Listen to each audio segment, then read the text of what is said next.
Hello, good morning. Today I'm going to show you just some really easy calculations that I'm putting out here because somebody was talking to me about, whether or not the earth is flat or round or whatever. And I said, well, the Bible says that the earth is set upon its foundations and it moveth not. That right there would contradict it flying through space based on that one verse. Then you have the verse that says that the earth is God's footstool. Okay. Then you have the verses that say there's a molten glass firmament that he fashioned with his hands.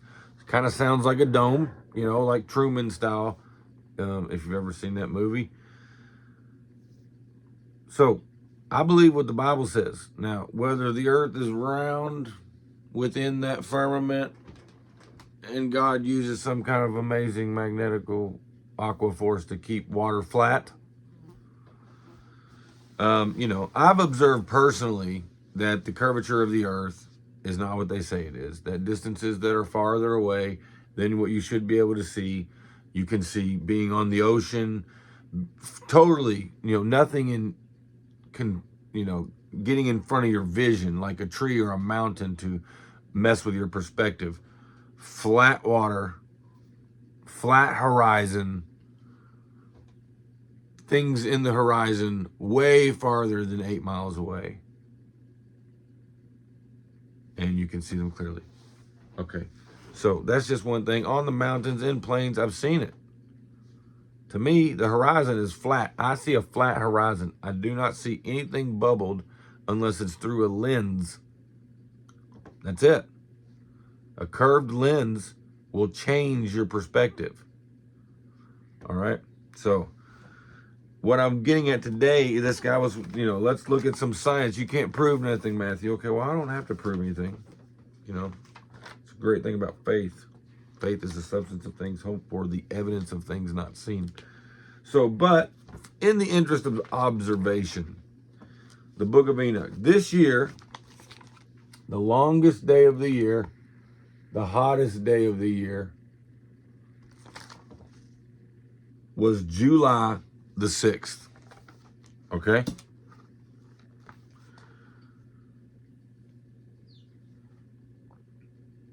So what that means is in 90 days, and that July 6th was a seasonal day. Okay? So Enoch says that God said that there's 360 days in the months and 4 seasonal days, making 364 days a year, not 365 and a quarter. Just look at that and you can see how that's going to move the calendar and what actual day is what actual day every single year by a day and a quarter and 2 days on leap year. And that accounts for climate change. All right. But anyways, we're not talking about temperature changes. You can obviously think about what I just said and figure that out. But what we are going to do is, can we observe what Enoch said in the cosmos? Okay, so we had the longest day of the year, okay, July 6th. So 90 days from then will be the season, the 91 days from then will be the seasonal day of the equinox. Okay? So there's going to be 90 days of months, 3 months split up into 90 days or combined into 90 days, 30 days apiece. And then the next day, the 91st day, is the equinox or the seasonal day. That's not counted as part of the months. That's why in a year, in the Bible, it says 1,260 days, okay? Because they're not counting the seasonal days. It's 4 extra days that are not counted, but they are counted as far as in the totality of the year. So 91 days from Saturday, July, do your own math, 6th, is August the 5th. So on August 5th, there was a gate change. The time changed on the clock because the day begins at sunrise. When the sun goes through, The day begins, sunrise is 6 a.m. So if you'll take a clock like I do to make this easy to keep up with, and you can visually see the time change, you can, on a clock, you can visually notice it and tie it to a clock that follows it, right? That follows Enoch. You'll see it happen. You can observe it. That's part of science. Make a hypothesis. Can I observe this? Can I see the sun change gates? Can I measure the amount of light change by 1 part per day? Per month. Can I observe these things? So I'm telling you, this is how you observe it. This is when to observe it based on my observations and calculations. So if I'm off I'll be off by a day tops, either way. So on August 5th, it was 30 days from the solstice, and there was a gate change. Now, September 4th, if you notice, very recently, the sun went through a different gate again. It immediately started getting colder. The day started getting shorter. That happened somewhere around, according to my calculations, September 4th. I wasn't writing this stuff down because I wasn't writing it down for anybody. But I did write down the solstice in my phone because there were people, they were like, oh, it's going to get so much hot. I can't do it. I was like, look, this is the hottest day. It's not getting any hotter the rest of the year until 364 days from here. Okay? So, what does that mean for next year's solstice? If we were to go 365 days and a quarter, right? 1 year. Here's our 1 year. But that means next year, the solstice is going to be on Friday, July 5th. It's going to move. You know what that means? That means that next year they're going to say, well, last time this year, it was cooler. And today, it's hotter than it was last year. So the earth is heating up. And then it's cooling on the other end because it's colder than it was last year because we got there quicker because we advanced by a day and a quarter during the year because of this calendar. Okay, this is not God's calendar. It's a sun calendar based on the Gregorian calendar, based on people who worship the sun. We've had moon calendars in the past. We've had sun calendars in the past. But God said the year is 364 days exactly. 12 30-day months and 4 seasonal days forever. Never any more time in a year. You understand? Okay. So, here we go. So the next one you can observe, put it on your calendar. What I would suggest is for the rest of September, as often as you can, you wake up. First, you need to get this clock I'm talking about. Analog clock or a digital clock like that doesn't automatically set itself by the internet. So you can set the time when you observe the blackness of night. And then all of a sudden, in the distance, because we're on the west, so the sun is coming up in the east. It's as far away as it can be from us. Other than Hawaii. But we're on the west coast here. So it's as far away as it can be from us, according to the Enoch model. Okay? So it's beyond all mountains and trees and oceans. And it takes a few hours to get above the perspective from where we're at. So write all that down for the next month. The time you see it right now, it's going to pop around 6:15 on your clock. Okay? If you set one of these, you set this for 6 o'clock, it'll be about 6:15 on your regular clock. Okay? So then watch when the sun goes down. Once it goes down, write that down. Calculate how many hours is that and put it next to it. How many hours of light we had today? How many hours of light? But when the sun goes down, I'm not talking about just when it goes beyond your mountain or beyond your view, beyond your tree. I'm talking about when it goes from there's light on the horizon, whether you can see the orb or not, and then black. It happens in an instant. It happens so dramatically that it turns on and off my light sensing light outside. The photosensitive solar light outside.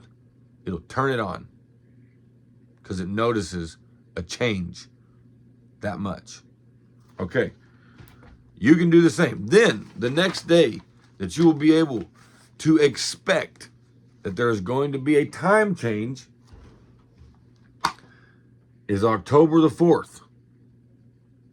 There will be a time change of light in the day by 1 hour and 20 minutes. You will have 1 hour and 20 minutes less of light. And if you'll do the things I'm asking, if you really want truth, if you're not sitting there operating with a spirit of unbelief and you say, no, I believe science, I don't believe scriptures. Oh, Enoch's not even in the Bible anymore. It's an extra biblical book now. Whatever. If you want truth and you value that God is the biggest OG scientist there is, he's the original scientist, okay? Scientists on earth are just trying to figure out how God did it. That's it.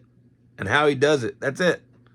So, if you want to watch the truth, first you should just do this. But if you read the book of Enoch, or do as I like to do, listen to it over and over and over, you will hear things that you can observe. In the book of the luminaries is where you will find this in Enoch. But the next observable time change, gate change, is on October 4th, the day before the equinox, on the 5th. Now, here's something you might consider a coincidence. At this time, people begin to notice, well, hey, one day, yesterday, at 5 o'clock, it was still light out. At 8 o'clock, it was still light out. Now, an hour's gone by. We have an hour less of light tonight, is what it seems. We all notice it. Then it happens again, and we all notice it. And then to compensate, they end daylight savings so they can raise it back up so that you don't notice it as much. And they do that twice a year. Adjust the time so you're not noticing it as much and you believe the narrative. So the next one after October is November. November 4th. The gate change will happen on the night of November 4th, and daylight savings ends the next day. And guess what that is? 30 days from the fall equinox. So, daylight savings ends on election day this year. Ooh, that's kind of creepy. The fall equinox, the gate changes before the night of the election. That's kind of creepy. But anyways, the point is you can observe the gate change. You can observe the measured amount of time. Every 30 days, there is 1 hour and 20 minutes. One part of a day. Not 20 hours, 24 hours, 18 parts of a day. So every time it goes through a gate change, it changes by that amount of light, for more or for less. But now we have already went through the summer solstice.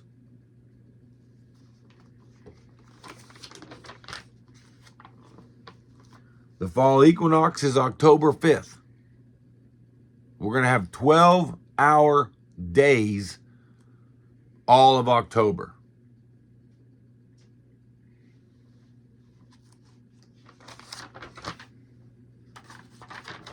Because it's going to be an equinox. It's when there's 9 parts and 9 parts. I might have done the math on that wrong. Is it 1 hour and 20 minutes? Just take 24 hours and divide it by 18. 6, 12, 18. Yeah, should be 1.2. Or 1 hour and 20 minutes. 1.3, but 1 hour and 20 minutes. Okay, so that's just what I was wanting to put out there so you can observe the gates, the times, the equinox, the solstice, You can see it happen, folks. It is not what they say. The sun is not in the middle. We're not gradually changing on an ellipsis so that our sun is changing and our angle is changing.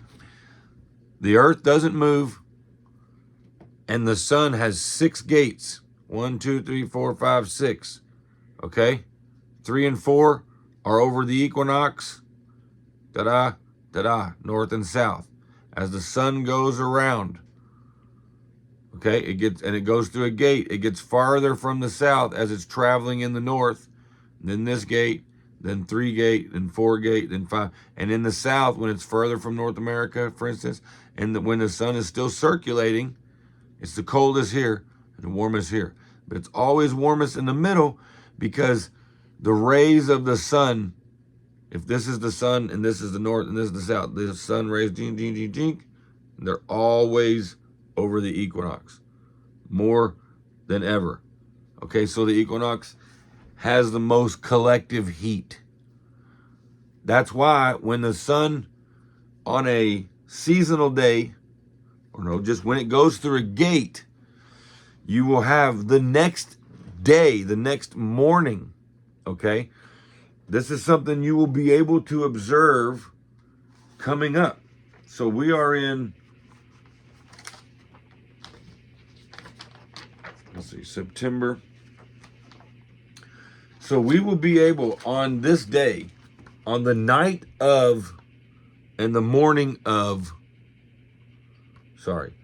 the day that it switches gates, it's going to be less light. That night, the following night, and even the night before are going to be cold nights. It's going to be the coldest nights of the month because it switched. And by month, I don't mean October. I mean 30-day period based on this, which is really close. You know, we're close. But so the majority of the month and into November, this is going to be the coldest night of this 30-day cycle. Then this is going to be the coldest night of that 30-day cycle. Okay? Because the sun is going to just take away some heat from the earth for a minute, or at least from where we're at. It's going to get warmer as it goes along the gates, 1, 2, 3, 4, 5, 6. And as it gets closer to the south or closer to the north, we are in the north.